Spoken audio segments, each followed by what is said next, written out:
मेरे प्यारे प्यारे बच्चों, क्या हाल चाल।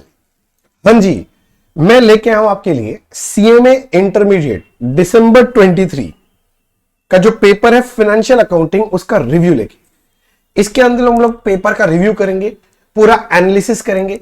और बच्चे लोग बोले थे भैया मुझे ना एमसीक्यू जितने भी आए हैं ना, वो पहला क्वेश्चन का 25 नंबर उसका आंसर दे दो। तो मैंने पूरा आंसर भी दे दिया, यानी इसके अंदर आपको पहला 25 मार्क का पूरा आंसर भी मिल जाएगा और पेपर का ओवरऑल रिव्यू मिल जाएगा। ठीक है ना, सब कुछ बढ़िया से एनालिसिस करेंगे। बस 5-7 मिनट मेरे साथ रहो, फटाफट काम हो जाएगा। पहला एक क्वेश्चन आता है, भैया ये बताओ आपको पेपर देख के लगा कैसा। मैं बस इतना ही बोलूंगा, इंस्टीट्यूट ने एक लाइन बोलने का कोशिश किया था इस पेपर में, जो वादा किया था निभाना पड़ेगा। इंस्टीट्यूट ने वादा किया था कि अब धीरे धीरे जो पेपर है ना, वो केस स्टडी बेस्ड आएगा। और भैया इंस्टीट्यूट ने इस बार वो काम कर दिया। आपका जो पेपर है बहुत ही बढ़िया पेपर सेट किया, जो भी सेट किया भाई साहब, और पूरा केस स्टडी बेस्ड है। मतलब अब वो जो रट्टा वाला पढ़ाई होता था ना कि भैया क्वेश्चन आंसर कर लिया, 10 तो प्रैक्टिस कर लिया, चलेगा एग्जाम में, अब ऐसा नहीं चलेगा। मैं इतने दिन से बोल रहा था, मैं जो क्लासेस में पढ़ाता हूं मैं इसलिए बोलता हूं कि अब कॉन्सेप्चुअल पढ़ाई करो बच्चे, क्वेश्चंस पे ज्यादा ध्यान नहीं देना है, आपको कॉन्सेप्ट्स पे बहुत ज्यादा ध्यान देना पड़ेगा। ऐसा हो क्यों रहा है ये जानना पड़ेगा। बस करना है कर दिए, बस ऐसे आने से ऐसे होता है, डेबिट कर दिया क्रेडिट कर दिया, वो सब अब नहीं चलेगा भैया। इंस्टीट्यूट ये पेपर से पूरा ये बात क्लियर कर दिया कि अब कॉन्सेप्ट बेस्ड स्टडी चाहिए। इसलिए आप लोग जो लोग मेरा क्लास ले रखे हो, जो लोग मेरे को बोल रहे थे भैया आप इतना क्यों एक्स्ट्रा बता रहे हो, क्यों एक्स्ट्रा बता रहे हो, सब कोई तो इतना कम करते हो, आप बाकी लोगों से 50-60 घंटा ज्यादा बोल देते हो। अब वो बच्चे लोग जो लोग मेरा 50-60 घंटा ज्यादा किए हैं, उनको समझ में आएगा ये पेपर देख के। और लोग बोले भी हैं कि भैया अच्छा हुआ वो पढ़ के गए तो आंसर कर पाए।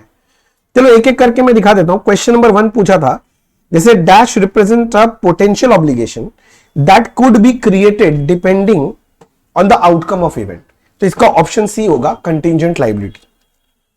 क्वेश्चन 2 था, on the basis of which of the following concept a business is assumed to exist for indefinite period. जैसे ही बोला इनडेफिनिट मतलब गोइंग कंसर्न कॉन्सेप्ट, आगे देखना है क्या है, ऑप्शन बी हो जाएगा। 3 में था accounting event can be. Accounting event external भी हो सकता है, इंटरनल भी हो सकता है, करेक्ट। इसके बाद आपको दिया था वो क्या बोलते हैं, लॉस ऑफ स्टॉक वाला से दिया था क्वेश्चन। तो क्वेश्चन 4 का ऑप्शन बी होगा। मैं सॉल्व करके नहीं दिखा रहा, बी होगा, आप देख लो। मैं बैठ बैठ के सॉल्व करके टिक मार्क लगा दिया। उसके बाद क्वेश्चन नंबर 5 जो है वो प्रोविजन का। देखो प्रोविजन के लिए जो मैं अकाउंटिंग 1 घंटा लेके सिखाता हूं। अब बच्चे बोलते क्यों 1 घंटा लगाया, 5 मिनट में सब सिखाता है।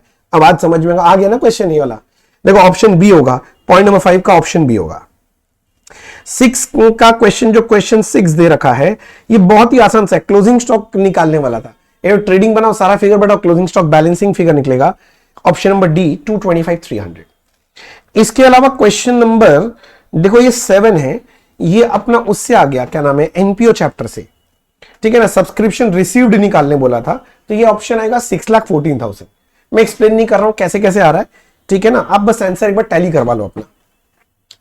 उसके बाद ये डेटर का एक क्वेश्चन था, इसमें पूछा था डेटर का क्लोजिंग बैलेंस और क्रेडिट सेल कितना होगा, ये ऑप्शन सी। ये क्वेश्चन बहुत बढ़िया लगा मेरे को, बहुत बढ़िया क्वेश्चन था ये वाला। उसके बाद क्वेश्चन नंबर जो 9 है, ये आपका वो था सेक्शन 37 का क्वेश्चन था। वो सेक्शन 37 नहीं बोलता है रिटायरमेंट और डेथ के वक्त रिटायरिंग पार्टनर या डिसीज पार्टनर का जो एग्जीक्यूटर है उसको कंपेंसेशन देना पड़ेगा डिले करने के लिए। और कंपेंसेशन था वो 6% था अनसेटल्ड अमाउंट पे, और शेयर ऑफ प्रॉफिट था, शेयर ऑफ प्रॉफिट भी देना पड़ेगा, विच एवर इज लोअर।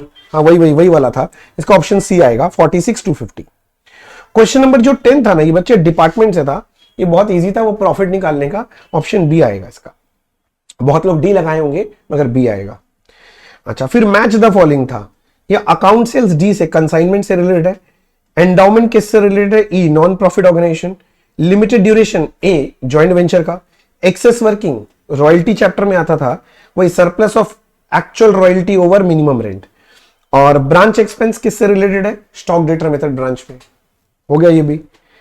इसके अलावा भैया ट्रू फॉल्स पूछा था, देखो मैंने लगा दिया false false true false false, 2 false है फिर ट्रू है, 2 false false.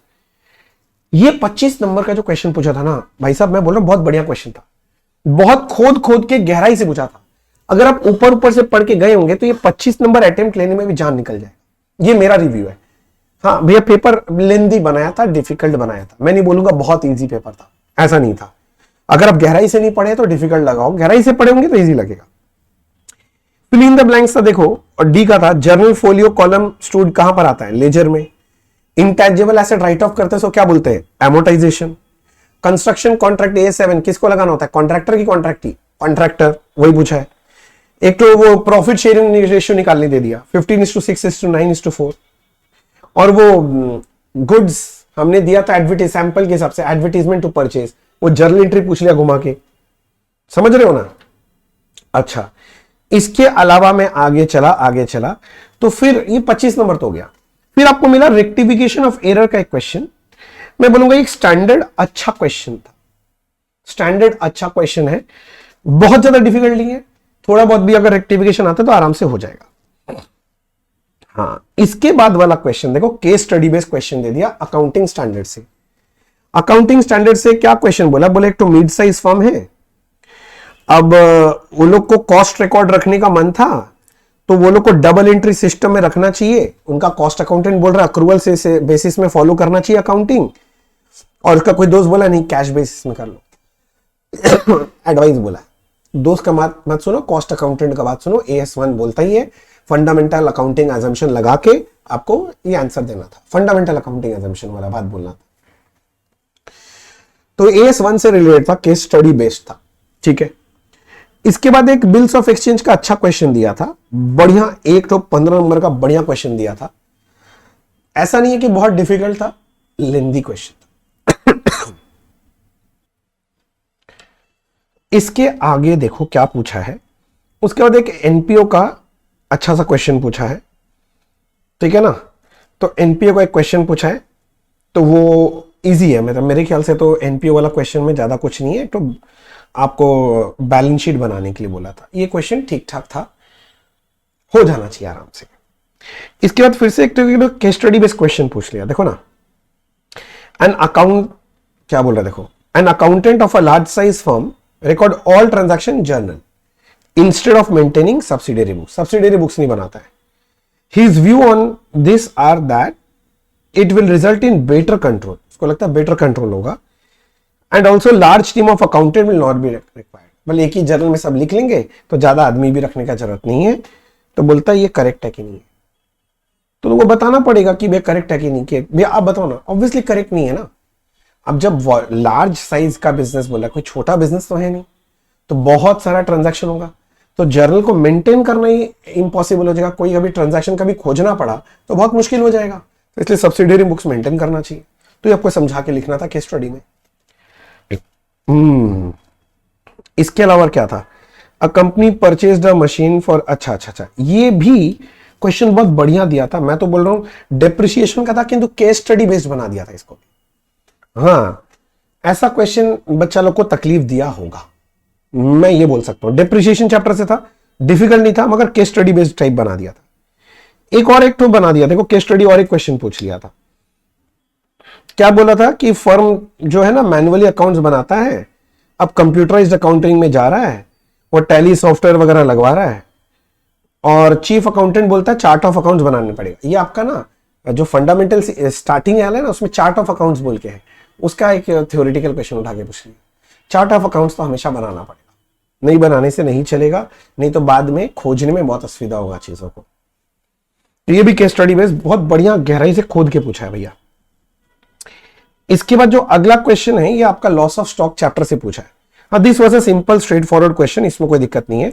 Part B AS2 का क्वेश्चन पूछा है। AS2 का जो वैल्यूएशन रूल है ना, कॉस्ट और NRV विच इज लोअर, वो आपको समझा के यहां लिखना था। 7 नंबर का क्वेश्चन दे दिया भाई साहब, मेरे हिसाब से तो ये 3-4 मार्क्स से औकात के ऊपर का नहीं था, पर 7 नंबर का दे दिया, तो बढ़िया से समझा के सारा लिखना पड़ेगा। AS2 का इसको रेफरेंस देके लिखना था इसको। इसके बाद आपका एक और क्वेश्चन पूछा है गुडविल वैल्यूएशन का, जो क्वेश्चन नंबर 7। अब अगेन इसको भी केस स्टडी बेस में बना दिया। देखो ना क्या पूछ रहा है, what may be the reason to withdraw, बोला ए का रेम्युनरेशन हटा दिया गया, क्यों, कंपनी लॉस में जा रहा था, दे नहीं पाएगा इसीलिए। अब बाकी एक एक चीज करके सब मांग लिया, और लास्ट में एक थ्योरेटिकल क्वेश्चन पूछ लिया आपसे। तो ओवरऑल पेपर देख के मैं बस यही बोलना चाहता हूं, अभी तक CMA इंस्टीट्यूट जैसे पेपर दे रहा था, अब वैसे पेपर नहीं दे रहे। अगर आप सिर्फ क्वेश्चन आंसर बेस्ड स्टडी करके जाएंगे तो अब आपसे नहीं हो पाएगा, आपको कॉन्सेप्ट बेस्ड स्टडी करना पड़ेगा, तभी आपका पेपर क्लियर होगा। मैं बस इतना ही बोलना चाहता हूं कि पेपर, बच्चा पूछा भैया आप 1 to 10 का स्केल बताओ कि कितना डिफिकल्ट था। मैं बोलूंगा भैया इसको डिफिकल्टी लेवल में 8 दे सकता हूं। हाँ, डिफिकल्ट पेपर था। क्या भैया ये लेंदी था? यस, ये पेपर बहुत लेंदी पेपर था। भैया पास करना संभव है? हाँ संभव है, अगर आप कॉन्सेप्चुअल स्टडी किए होंगे तो ही संभव है, नहीं तो संभव नहीं है। आई होप आपको सब कुछ समझ में आ गया हो। अगर इसके अलावा भी आपके मन में कोई भी डाउट है, कुछ भी क्लैरिफिकेशन चाहिए, तो आप कमेंट बॉक्स में मुझे लिख के बताना, मैं आपको जरूर रिप्लाई करूंगा। और कोई भी मन में सवाल जवाब आ रहा हो कमेंट बॉक्स में लिखो। और ये वीडियो आपको कैसा लगा ये बताओ। अभी तक अगर चैनल सब्सक्राइब नहीं किया तो सब्सक्राइब कर लो, और अपने दोस्तों के साथ भी ये वीडियो शेयर कर दो, तो उनको भी समझ में आ जाएगा थोड़ा सा। ठीक है, तो आज के लिए इतना ही, अगले दिन फिर मिलते हैं। Thank you so much, bye bye, all the best.